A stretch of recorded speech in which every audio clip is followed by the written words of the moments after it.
La última vez me tocó usar micrófono y me puse muy nervioso porque muevo mucho las manos y...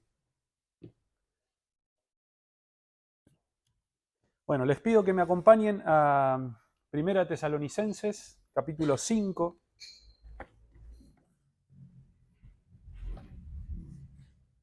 Ya estamos llegando al final de esta epístola en la que el apóstol Pablo escribe a los hermanos de la iglesia de Tesalónica. Hemos visto muchas enseñanzas a lo largo de estos miércoles, mucha instrucción que ha dado el apóstol a los hermanos y por extensión a nosotros. Y ahora, como es normal en las epístolas de Pablo, va a terminar con una serie de instrucciones o consejos prácticos para lo que es el día a día en la vida del creyente y en este caso el día a día en la vida de la iglesia. El miércoles pasado, en los textos que han tocado estudiar, pudimos ver cómo el apóstol habla de velar y de ser sobrios en medio de una generación que se encuentra en tinieblas. El apóstol habla acerca de la venida del Señor y llama a los hermanos a ser sobrios, a velar y a mantenerse en santidad, aguardando el regreso de Cristo, animándose en el camino con el regreso de Cristo. Y esta exhortación a no dormir, el apóstol no los exhorta solamente a no dormir, sino a velar y ser sobrios, a afirmarse en la fe, a afirmarse en la fe y el amor, apoyándose en la esperanza de la salvación, animándose unos a otros. Y como Cristo murió para que todos aquellos que creen verdaderamente vivan junto con Él, deben animarse el uno al otro con esto porque esta es una esperanza segura. No importa si estás vivo, si estás muerto, si eres de Cristo, vivirás con Él. Eso vimos el miércoles pasado. Y hablando de esta venida de Cristo, el apóstol Pablo en Tito 2:13 se refiere a esto como la esperanza bienaventurada. Y Cristo mismo dijo en Juan 11:25, palabras del Señor, dice, le dijo Jesús, yo soy la resurrección y la vida. El que en mí cree, aunque esté muerto, vivirá.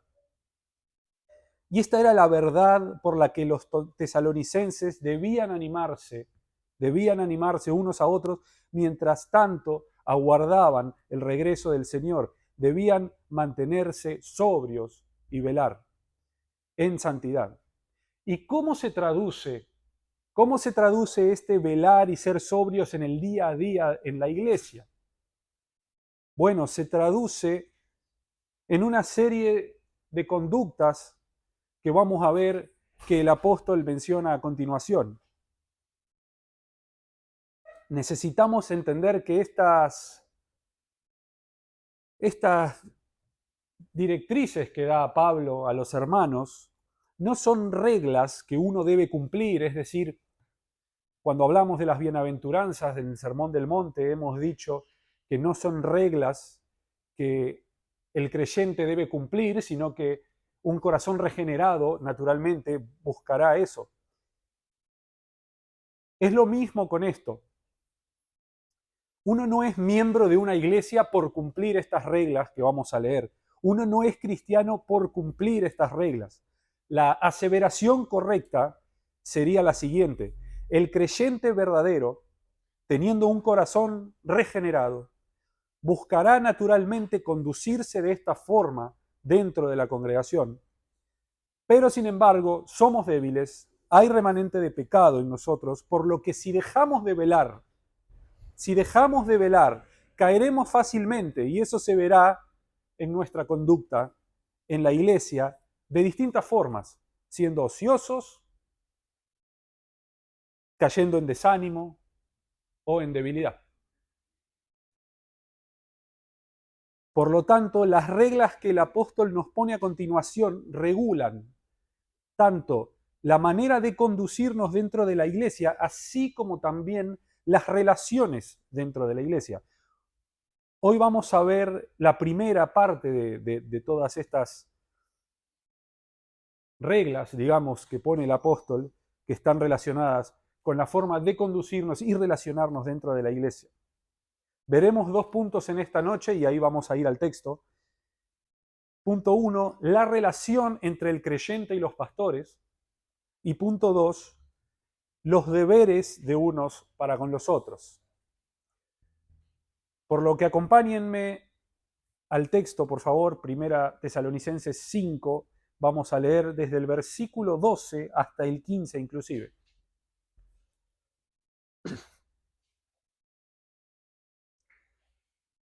Os rogamos, hermanos, que reconozcáis a los que trabajan entre vosotros y os presiden en el Señor y os amonestan, y que los tengáis en mucha estima y amor por causa de su obra. Tened paz entre vosotros. También os rogamos, hermanos, que amonestéis a los ociosos, que alentéis a los de poco ánimo, que sostengáis a los débiles y que seáis pacientes para con todos. Mirad que ninguno pague a otro mal por mal, antes seguid siempre lo bueno, unos para con otros y para con todos. Vamos a orar una vez más antes de empezar con la enseñanza. Oremos. Señor, te damos muchas gracias, oh Dios, por tu palabra. Te damos muchas gracias, Señor, por el texto que nos toca estudiar esta noche y rogamos, Señor, que guíes, que hables a nuestros corazones, que uses tu palabra, Señor, para confrontar nuestro pecado, nuestra debilidad, Señor, y que nos guíes a Cristo, Señor. Habla en esta noche por medio de esta enseñanza, Señor. Oramos en el nombre de Jesús. Amén. Bueno, punto número 1 en esta noche, la relación entre el creyente y los pastores. La relación entre el creyente y los pastores. Lo primero y principal que Pablo menciona en esta lista de reglas para todos los creyentes es cómo los miembros de la iglesia en Tesalónica, y por extensión a todos nosotros, a todos los que son miembros de una iglesia local, es el deber que tienen los creyentes de reconocer a los hombres que Dios ha puesto en el liderazgo. Es lo primero que Pablo pone en esta lista. Los miembros les deben a los líderes amor, estima y reconocimiento. Y esto es a causa de su obra. Es a causa de su obra. Pablo nos da 3 aspectos. Vamos a ver cómo es esta obra que realizan los líderes, ¿no? Pablo nos da 3 aspectos de la obra que ellos realizan en la iglesia. Ellos trabajan entre los hermanos, presiden y amonestan.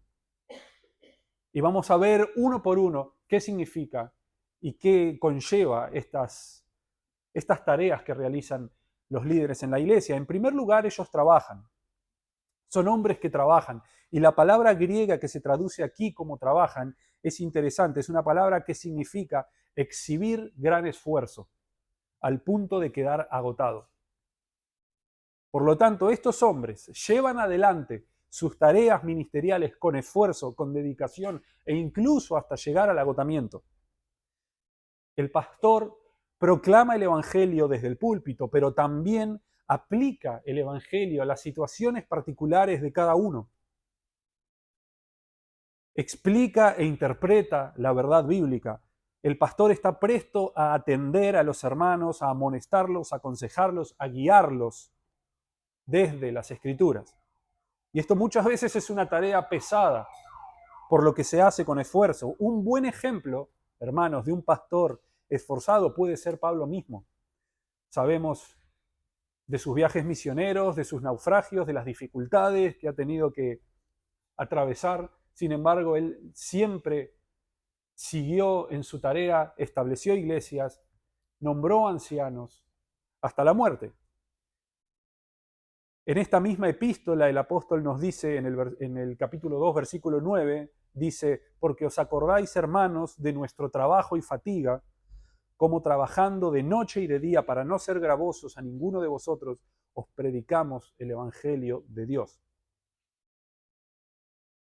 Pero el mejor de los ejemplos, el mejor de los casos es nuestro mismo Señor, el pastor de los pastores, el pastor por excelencia, el ejemplo supremo de lo que un pastor debe ser. Él trabajó hasta el agotamiento y podemos verlo en la palabra en diversas ocasiones.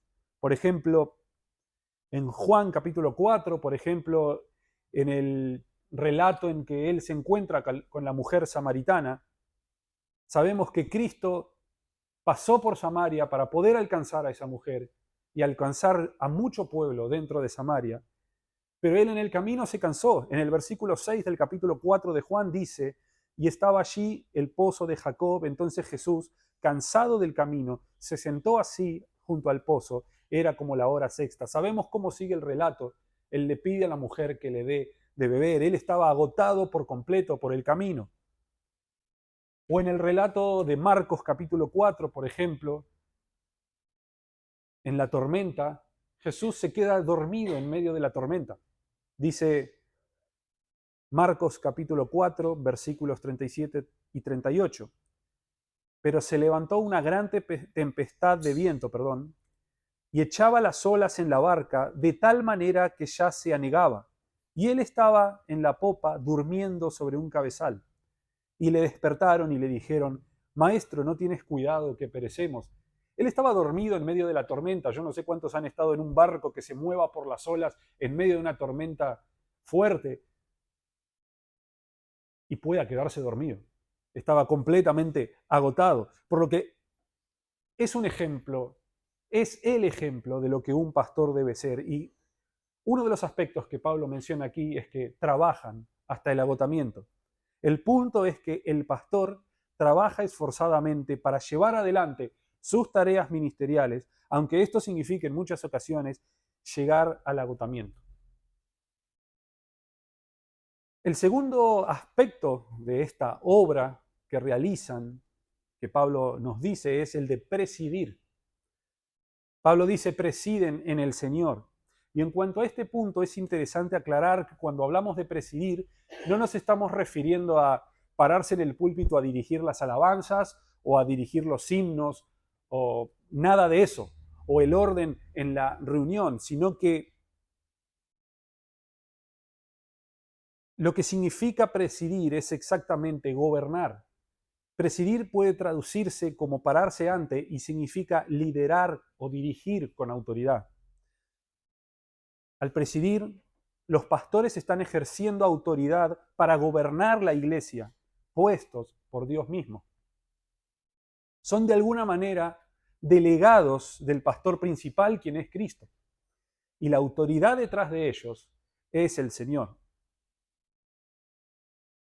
¿De qué manera presiden los líderes de la iglesia? Bueno, dando guía al rebaño, alimentando al rebaño, ayudando a resolver dificultades o situaciones en la vida de los hermanos, buscando soluciones, proporcionando consejo, guía. Y todo esto lo hacen en el Señor. Ellos presiden en el Señor. Es decir, todo lo que hacen es según la voluntad y la dirección de Cristo. Dijo una vez John MacArthur lo siguiente: al ser nombrados y formados por Dios, su deber es conducir y cuidar de las ovejas por amor a Él, nunca porque quieren poder, prestigio, riqueza o promover sus carreras. Por lo tanto, este aspecto de presidir nada tiene que ver con la dirección de la alabanza o la elección de los himnos, sino con gobernar la iglesia. Y el tercer aspecto que Pablo menciona acerca de la obra de los líderes es amonestar. Y amonestar se traduce, esta palabra que se traduce como amonestar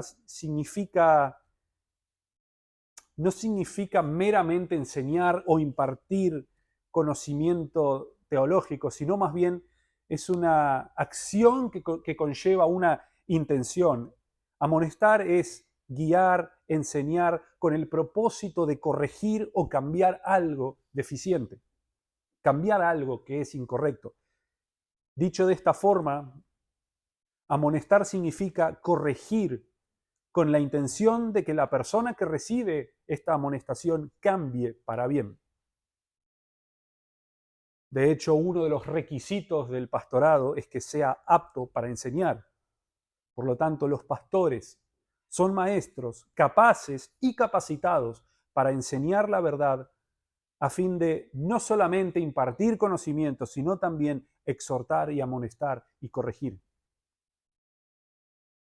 Dice el apóstol Pablo en Tito 1:9, cuando da los requisitos para los pastores, dice: retenedor de la palabra fiel, tal como ha sido enseñada, para que también pueda exhortar con sana enseñanza y convencer a los que contradicen.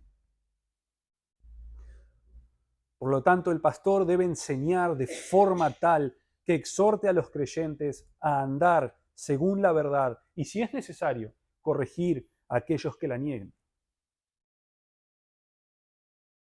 Amonestar y presidir, esa es la tarea del pastor. Gobernar la iglesia según la voluntad del Señor, amonestando, exhortando, y todo esto haciéndolo esforzadamente, llegando incluso hasta el agotamiento físico en muchas ocasiones. Todo esto todo este punto, digamos, es por lo cual los creyentes les debemos amor, estima y reconocimiento por este arduo trabajo que realizan. Les debemos amor, estima y reconocimiento. El versículo 13, por otro lado, finaliza con las palabras: tened paz entre vosotros. Y esto no es una indicación suelta, porque si uno los lee, podría parecer que Pablo está tirando consejos sueltos, pero no es nada de eso. Y este tened paz entre vosotros no significa que tengamos paz los unos con los otros, si bien esto es bíblico, sino que está ligado a lo que viene hablando sobre los pastores. Lo que Pablo está diciendo es: amen, estimen, reconozcan a sus pastores y que entre sus pastores y ustedes haya paz. Pablo está hablando de tener paz entre los líderes y los miembros. ¿Y cuándo hay paz entre los líderes y el resto de la iglesia? Bueno, cuando los miembros se someten a sus líderes.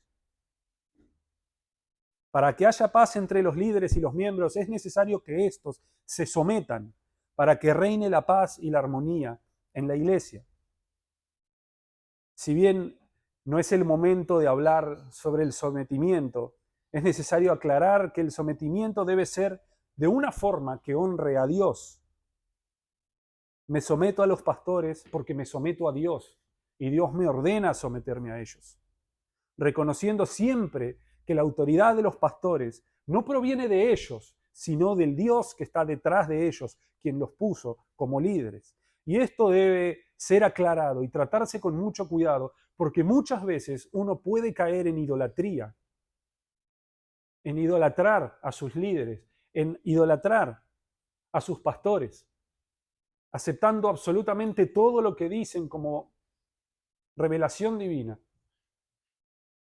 Por lo tanto, quería hacer la aclaración de que el sometimiento debe ser en primer lugar a Dios. Me someto a los pastores porque Dios me ordena someterme a ellos. Y este sometimiento no solo es la manera por la que se llega a la paz en la congregación, sino que también alivia la carga de los pastores. Dice el escritor de Hebreos en Hebreos 13, versículo 17: obedeced a vuestros pastores y sujetaos a ellos, porque ellos velan por vuestras almas, como quienes han de dar cuenta, para que lo hagan con alegría y no quejándose, porque esto no es provechoso. Tenemos dos puntos a destacar con respecto a estas situaciones. Primero que nada, es interesante que el apóstol está rogando a los hermanos a que reconozcan a los líderes de la iglesia. Y dado que es una iglesia nueva en la que Pablo pasó tan poco tiempo antes de seguir para Acaya, es seguro que no haya ancianos y pastores ahí todavía. Y en segundo lugar, cuando Pablo habla de pastores, ancianos, obispos y diáconos, lo dice directamente y usando las palabras apropiadas. Y en este pasaje no hace uso de ninguna de ellas. Sin ir más lejos, él mismo le dice a Timoteo, en 1 Timoteo 5:22, que no imponga las manos con ligereza sobre nadie. Nosotros sabemos que el patrón de Pablo al plantar iglesias era visitar, predicar el evangelio, plantar la iglesia, seguir su camino y luego en una segunda visita imponer las manos y nombrar ancianos. Él nunca levantaba ancianos la primera vez. Dice Hechos, podemos ver esto en Hechos, capítulo 14, versículos del 21 al 23. Acompáñenme por un momento ahí, vamos a leer Hechos 14, del 21 al 23.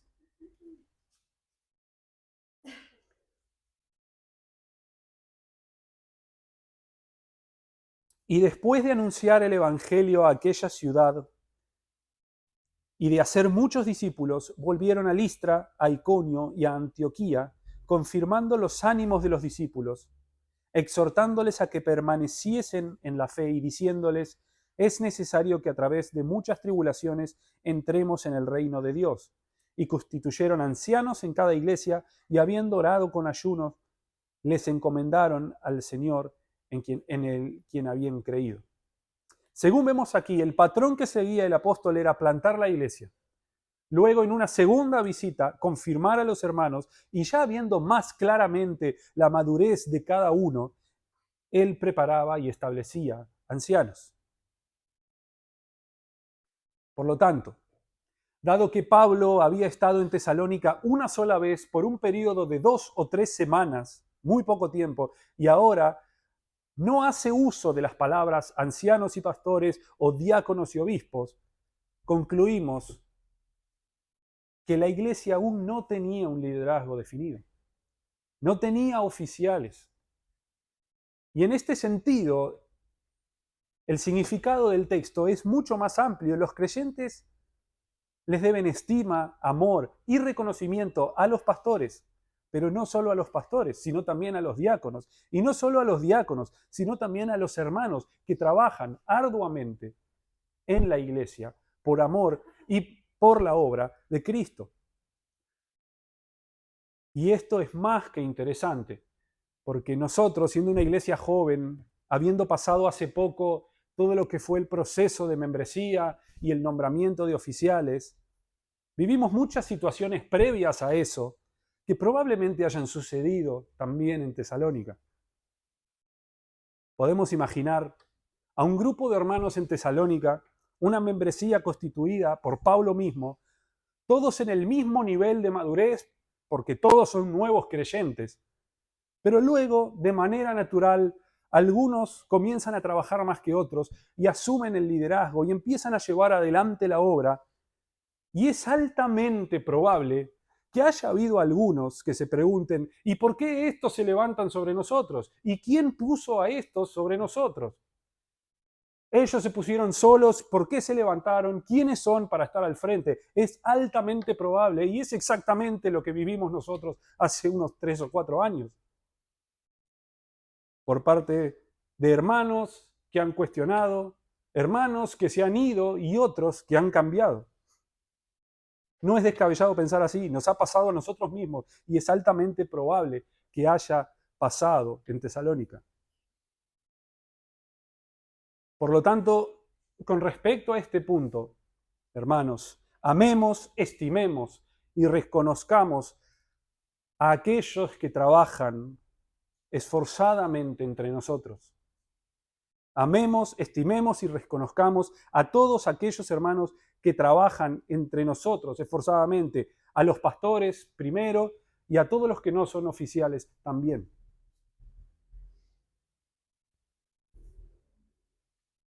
Punto número 2 en esta noche: los deberes de unos para con los otros. Los deberes de unos para con los otros. Avanzando en el texto, nosotros vemos que Pablo, luego de hablar de las relaciones entre los creyentes y los líderes de la iglesia, pasa a hablar ahora sobre los deberes de los creyentes maduros y sus obligaciones para con sus hermanos que por algunas razones quizás flaquean. Estos deberes que Pablo menciona desde el versículo 14 en adelante, no excluyen a los pastores. Pablo está ordenando a los creyentes maduros, pastores y líderes incluidos, a cómo tratar con los hermanos que flaquean.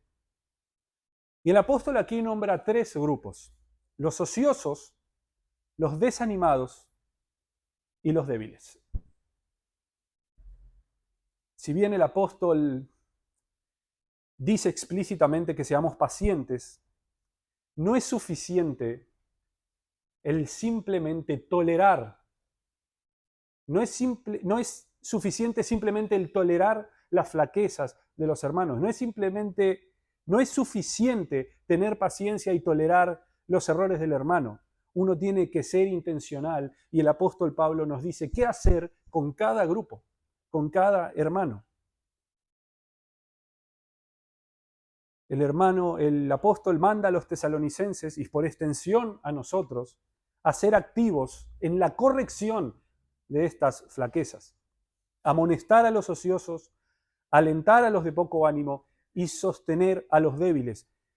Por supuesto que no es tarea fácil y la mayoría de las veces es difícil y frustrante. Es muy frustrante alentar, sostener y amonestar a un hermano que una y otra vez continúa cayendo en lo mismo. Por eso el hermano dice paciencia para con todos, porque es necesario de mucha paciencia. Es una tarea difícil, es una tarea frustrante, es una tarea que muchas veces no es linda, pero es necesaria. Muchas veces es difícil también el simple hecho de amonestar o sostener o animar, porque eso incluye el confrontar y decir cosas que por más que sean ciertas, muchas veces no van a ser bien recibidas. A mí muchas veces me ha tocado tener que hablar con hermanos sobre cosas que quizás creo que están mal y que deben cambiar, y es algo realmente muy difícil de hacer. Es algo muy difícil de hacer porque no es lindo confrontar a alguien con algo, con un pecado, no es lindo confrontar a alguien con una situación que está haciendo mal. Y no solamente que no es lindo, sino que muchas veces la respuesta del hermano nos desconcierta por completo. Pero es necesario. Es necesario. La falta de crecimiento en la iglesia, normalmente, por no decir siempre, se debe al comportamiento pecaminoso de hermanos que se encuentran en una de estas categorías: ociosos, desanimados o débiles. Si no amonestamos a los ociosos, seguirán siendo ociosos. Si no sostenemos a los débiles, se van a debilitar cada vez más. Y si no alentamos a los de poco ánimo, se van a desanimar más. Y el punto es que la iglesia no va a crecer. No va a crecer si no hacemos estas cosas activamente e intencionalmente. Por lo que la pregunta es: ¿querés contribuir al crecimiento de la iglesia? Bueno, alentá a los desanimados, soportá a los débiles, sostenelos, afirmalos y amonestá, es decir, guiá, aconsejá, advertí a aquellos que son ociosos, en amor y con paciencia. Y de esta manera vas a estar siendo un instrumento en las manos de Dios para el crecimiento de esta iglesia local. Por lo que vamos a ver en este punto cómo tratar con cada uno de estos grupos. En primer lugar, amonestar a los ociosos. ¿Quiénes son los ociosos? Bueno, el término traducido como ocioso, era originalmente un término usado en el contexto militar para referirse a un soldado que estaba fuera de la fila. Un soldado con un mal comportamiento, un soldado insubordinado o desobediente, desordenado. Y el término aplica también y se extiende a todos aquellos que no cumplen sus deberes y obligaciones. Nosotros hoy en día escuchamos el término ocioso y pensamos automáticamente en alguien que no quiere trabajar. Sin embargo, el término es mucho más amplio que eso. Hay muchísimos hermanos que son muy diligentes y muy esforzados en el trabajo, pero en todo lo que refiere a la iglesia, a la vida cristiana, a las cosas del Señor, son ociosos. Son ociosos. Hay hermanos que son trabajadores, esforzados, pero todo lo que es ligado a la iglesia son ociosos, es decir, no cumplen con sus deberes, no sirven, no cumplen con su servicio, no se comprometen o quizás se comprometen y luego van y vienen, son ociosos. Algunos comentaristas dicen que con este término Pablo se está refiriendo a todos aquellos en la iglesia de Tesalónica que eran apáticos y perezosos. Aquellos que descuidaban el servicio con el que estaban comprometidos. Y otros comentaristas dicen que el término también alude a aquellos que tienen una actitud rebelde. De manera que tenemos varios tipos de ociosos. Los perezosos, que por diversas razones descuidan su servicio, los faltos de compromiso o incluso los rebeldes. A fin de cuentas, los ociosos son los que se salen de la dirección en la que va el resto del rebaño.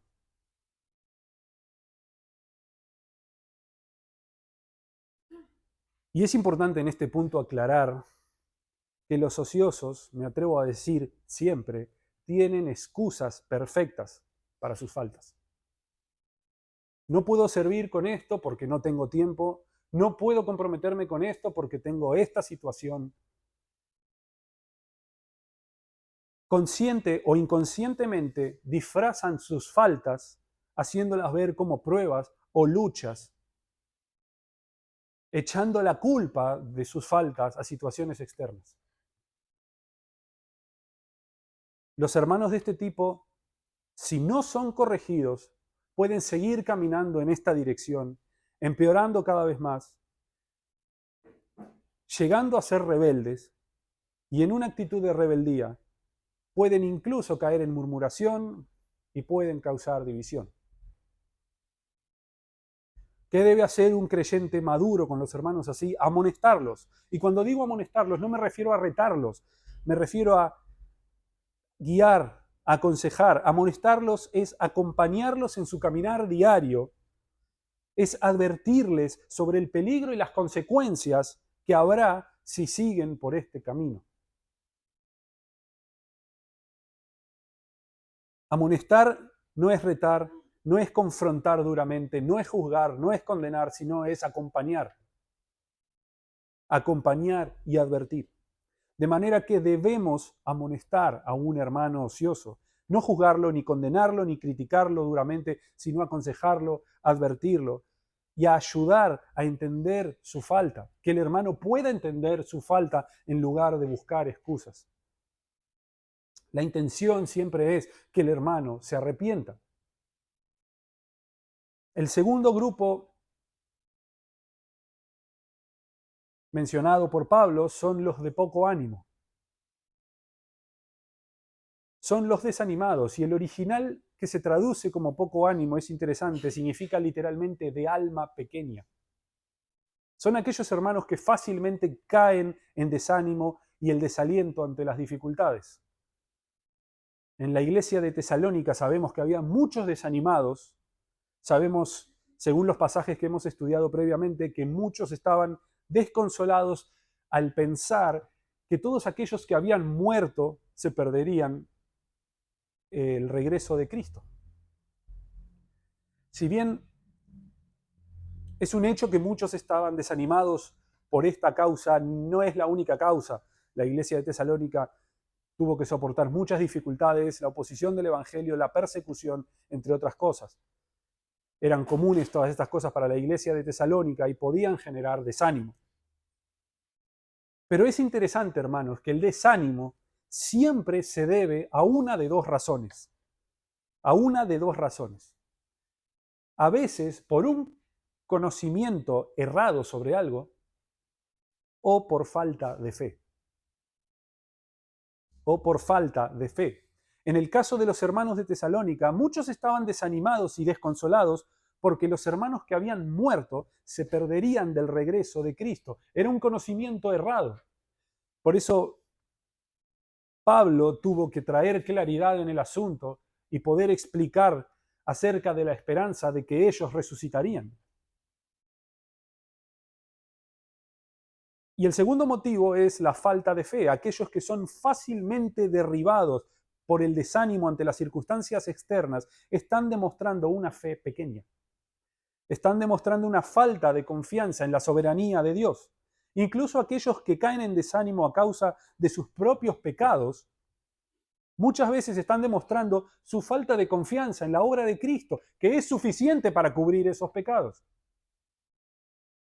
¿Qué deben hacer los creyentes maduros con los desanimados? Alentarlos. Alentarlos. Alentar significa hablar al lado de. Y alude no solamente a un comentario positivo con el propósito de animarlo o de alegrarlo, sino más bien a un acercamiento. El hermano maduro debe ser intencional en buscar una relación cercana con el hermano desanimado a fin de acompañarlo en su caminar y serle de ejemplo, animándolo, alentándolo, recordándole la palabra de Dios, las promesas de Dios, la libertad que tiene en Cristo y todo lo que Cristo hizo y logró por él, con el fin último de que su fe sea avivada y recobre nuevas fuerzas. Nosotros tendemos a ser, es importante aclarar, muy duros con aquellos que están desanimados, juzgando sus situaciones según nuestra propia vara. Si un hermano está desanimado por algo que nosotros consideramos que quizás es poca cosa, rápidamente juzgamos. Muchas veces abrimos nuestra boca para decirle al hermano algo así como, eso no es nada, a mí me fue peor. Y con respecto a este punto, puedo recordar muchas situaciones en mi vida en las que estuve desanimado. Recuerdo una vez, hace unos 6 años, haber pasado una serie de situaciones muy difíciles y hablar con un hermano que yo consideraba muy maduro en la iglesia en la que yo estaba. Y al terminar de contar absolutamente toda mi situación, el hermano sonríe y me dice, gloria a Dios, Dios te cerró todas las puertas. Luego de decir eso, me dice, yo cuando tenía tu edad estuve mucho peor. Todo esto que te pasa a mí me fue peor. Lo único que recuerdo de esa conversación es que a él le fue mucho peor que a mí. Yo no tenía motivo para estar desanimado, pero él sí, porque le fue peor. Si esta es tu respuesta ante un hermano desanimado, mejor cerrá tu boca, hermano. Por más que te parezca poca cosa, tu deber es alentar al hermano, no mostrarle cuán peor estás tú. Tu deber es alentar. Por lo que el hermano maduro, en lugar de ostentar su madurez y mostrar que a él no le afectaría tal situación porque es mucho más maduro, debe acercarse, debe animarlo, debe ser intencional en cultivar una relación cercana a fin de alentarlo, con el fin último de que este hermano crezca y llegue a ser un hermano maduro también. La mayoría de las veces, siempre, cuando un hermano se desanima una y otra vez por situaciones que quizás consideramos menores, es por falta de fe o es por una fe inmadura. Por lo tanto, la intención detrás de esto es que el hermano llegue a ser maduro también. Y el tercer grupo que menciona el apóstol en esta noche son los débiles. Y en cuanto a los débiles, tengo que hacer la aclaración de que tenemos distintos tipos de hermanos débiles. Por un lado tenemos a aquellos hermanos que son débiles en cuanto al pecado, que son propensos a caer en pecado y que a pesar de luchar y esforzarse por obedecer la voluntad de Dios, siempre terminan cayendo en algún pecado o en alguna situación de este tipo. Generalmente los hermanos recién convertidos son los que están en este grupo. Pero por otro lado, como cuando Pablo habla de lo sacrificado a los ídolos en Romanos 14, también tenemos a aquellos hermanos que son débiles de conciencia, que son aquellos que por diversas razones restringen aspectos de su libertad en Cristo creyendo que son pecaminosas. Bueno, ¿qué es lo que el creyente maduro tiene que hacer con el hermano débil? No juzgarlo, no contender sobre opiniones, como dice Pablo en Romanos 14, no despreciarlo, sino sostenerlo.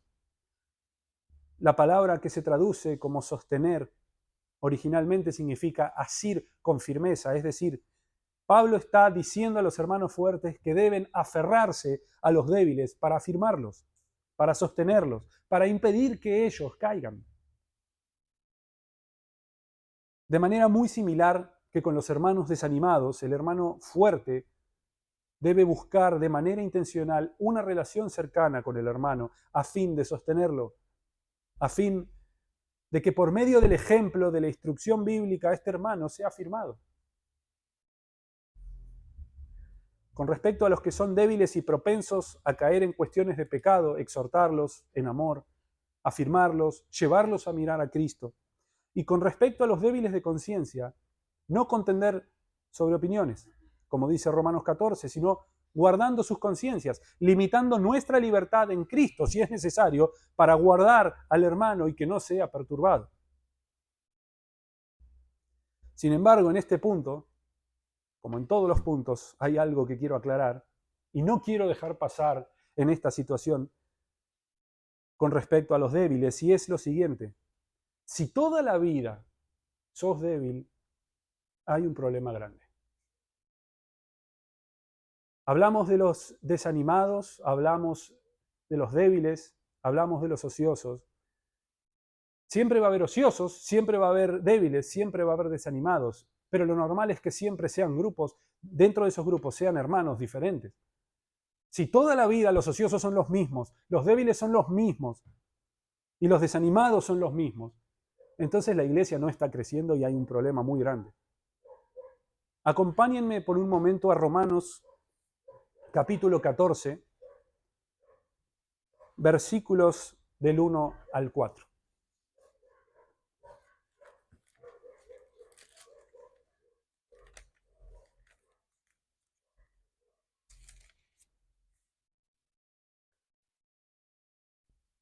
Recibid al débil en la fe, pero no para contender sobre opiniones, porque uno cree que se ha de comer de todo, otro que es débil come legumbres.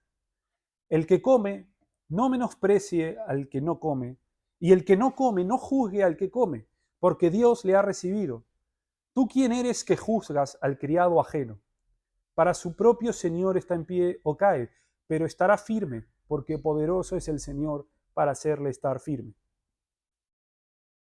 Quiero que noten el final, hermanos, porque poderoso es el Señor para hacerle estar firme. La intención del apóstol en Romanos 14 no es que para siempre y siempre el fuerte tenga que ceder por el débil, sino que esto debe hacerse así en tanto que el hermano débil crece, madura, hasta poder estar firme y ser fuerte también. La intención de Dios es que el hermano débil crezca y alguna vez sea fuerte. Esto no quiere decir que coma o no coma, que beba o no beba, sino que es una cuestión de fe y tiene que ver con la libertad en Cristo. La intención aquí es que el hermano débil sea alguna vez fuerte, entendiendo la libertad. A modo de ejemplo, una vez escuché de un hermano que en su vida pasada había sido barra brava de un club de fútbol y había estado involucrado en muchas cuestiones pecaminosas. Él, al convertirse a Cristo, abandonó por completo esa vida, pero se fue al extremo de creer que todo lo relacionado con el fútbol era pecado. Llegó a tal punto que los hermanos evitaban hablar de deportes o no ponían partidos de fútbol en la tele para guardar al hermano que estaba presente. Yo me pregunto en este caso, ¿cuál es la intención de Dios para este hermano? Bueno, la intención de Dios es que este hermano crezca y pueda ser fuerte, pero esto no significa que vea o no partidos de fútbol. Esto significa que el hermano reconozca la libertad, vea o no vea. La debilidad de conciencia siempre se traduce en tratar de pecado o condenar o prohibir algo que Dios no condena ni prohíbe. Y otra cosa interesante y a tener en cuenta con respecto a este punto es que el hermano débil de conciencia no es, escuchen bien, no es consciente de su debilidad. El hermano débil de conciencia ve este asunto como una cuestión de santidad. Condena cuestiones lícitas y prohíbe cosas que Dios no prohíbe, creyendo que honra más a Dios. Hay muchísimos ejemplos más con respecto a este punto. El deporte, el vino, la música, el cine, la lista es extensa, pero el punto es este. Debemos sostener al hermano débil. Debemos sostener al hermano débil evitando contender. Evitando contender. Y para concluir con esta sección, todo esto debe hacerse con paciencia. Amonestar a los ociosos, alentar a los desanimados, sostener a los débiles, con paciencia. El texto dice, seamos pacientes para con todos. ¿Para con todos quiénes? Los ociosos, los desanimados y los débiles. Y así como dijimos de los débiles, es igual con los demás grupos. Siempre habrá débiles, siempre habrá desanimados, siempre habrá ociosos. Sin embargo, como mencionábamos anterior, es normal que así sea, pero siempre deben ser personas diferentes. Cuando siempre son los mismos los ociosos, siempre son los mismos los débiles y siempre son los mismos los desanimados, algo anda muy mal o con ellos o con la iglesia. Todo este asunto de alentar al desanimado, sostener al débil y amonestar al ocioso tiene como el fin el crecimiento de estos, para que al pasar el tiempo los ociosos sean esforzados, los desanimados se afirmen y los débiles sean fuertes. Si esto no es así, o hay un problema con ellos, que no crecen, o hay un problema con la iglesia, que no hace lo que tiene que hacer.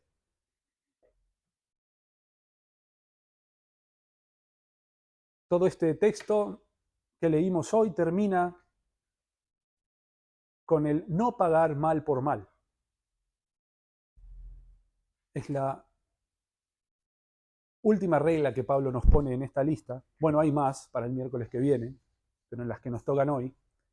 La última de estas reglas que estuvimos viendo el día de hoy es no pagar mal por mal. Y yo me pregunto, ¿es extraño que Pablo haga esta aclaración a los hermanos en la iglesia de Tesalónica? ¿Cómo es posible que dentro de la iglesia un hermano exista la remota posibilidad de que un hermano pague mal por mal a otro?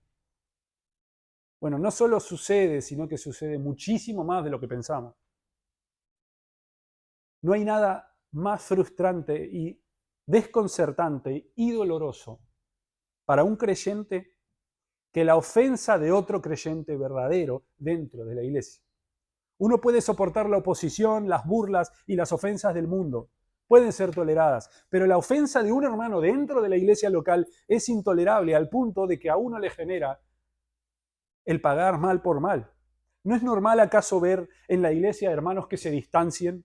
¿O un hermano que deje de invitar a otro porque él dejó de invitarme primero? En lugar de esto, el apóstol dice, seguid siempre lo bueno. Nadie tiene derecho a la venganza personal y muchísimo menos dentro de la iglesia. El único con derecho a la venganza es Dios. Y al creyente no le corresponde. Por tanto, la respuesta de Pablo para el creyente que ha sido ofendido es esta: seguid lo bueno. Sigue haciendo el bien por este hermano aunque te haya ofendido. Y él luego finaliza diciendo para con todos, es decir, hacer el bien y seguir lo bueno, no solamente entre hermanos, no solamente dentro de la iglesia, sino también para con los de afuera. El creyente debe seguir lo bueno y no pagar mal por mal a nadie, ni a los hermanos en la iglesia, ni a los incrédulos afuera. Y vamos a leer 3 versículos para terminar. Voy a leer, dice Romanos 12:17, no paguéis a nadie mal por mal, procurad lo bueno delante de todos los hombres. Mateo, los leo yo, no me acompañen. Mateo 5:39 dice, pero yo os digo, no resistáis al que es malo, Antes, a cualquiera que te hiera en la mejilla derecha, vuélvele también la otra. Romanos 12, 18 dice, si es posible, en cuanto dependa de vosotros, estar en paz con todos los hombres. Y último versículo en esta noche, Primera de Pedro 3, 8 y 9, dice así, finalmente, sed todos de un mismo sentir, compasivos, amándoos fraternalmente, misericordiosos, amigables, perdón, no sé qué versión copié, no devolviendo mal por mal, ni maldición por maldición, sino por el contrario, bendiciendo, sabiendo que fuisteis llamados para que heredéis bendición. Para terminar, hermanos, en esta noche, vimos entonces en esta noche cómo el apóstol nos habla de aguardar la venida del Señor, velando y siendo sobrios, y esto se traduce en la forma en la que nos conducimos dentro de la iglesia. Y yo quiero que esta noche te vayas preguntándote, ¿estás reconociendo a los pastores? ¿Estás sometiéndote a ellos? ¿Estás reconociendo a los hermanos que trabajan arduamente? Porque si no lo haces, entonces mi exhortación es que te arrepientas. Que te arrepientas, porque esto puede empeorar y vas a convertirte en un obstáculo, no solo para tu vida espiritual, sino para el resto de los hermanos también. También quiero que te preguntes, ¿cuál es tu reacción ante la debilidad de un hermano? ¿Cuál es tu reacción contra la pereza del hermano? ¿O cuáles son tus reacciones ante el desánimo de un hermano? ¿Estás dispuesto a animar o es más fácil minimizar la situación del hermano y creer que no es para tanto? ¿Estás dispuesto a ceder tu libertad en Cristo por amor al hermano débil o preferís contender y discutir? ¿Estás dispuesto a amonestar y a guiar o es más fácil criticar la falta de compromiso del hermano y dejarlo ahí? Yo animo, hermanos, a que todos en esta noche consideren estas cosas, porque no estamos lejos de esto. En nuestra congregación pequeña hay ociosos, hay débiles y hay desanimados. Y animo a todos a que consideren, porque si no estás cumpliendo con estas cosas, estás contribuyendo al estancamiento de esta iglesia local y te estás convirtiendo en un obstáculo para el crecimiento de todos los hermanos. Vamos a orar. Señor, te damos muchas gracias por tu palabra en esta noche. Te damos muchas gracias, Señor, por este texto, Señor, por tu consejo. Pedimos que nos guíes, Señor, en el cumplimiento de nuestros deberes, Señor, para con nuestros hermanos. Sabemos que no es fácil hacerlo, Señor, pero rogamos que nos llenes, Señor, de tu Espíritu y que nos guíes, Señor, a hablar con denuedo tu palabra para animar a los hermanos, para amonestar, Señor, a aquellos que necesiten, para alentar, Señor, a los desanimados, Señor, y para sostener a los débiles.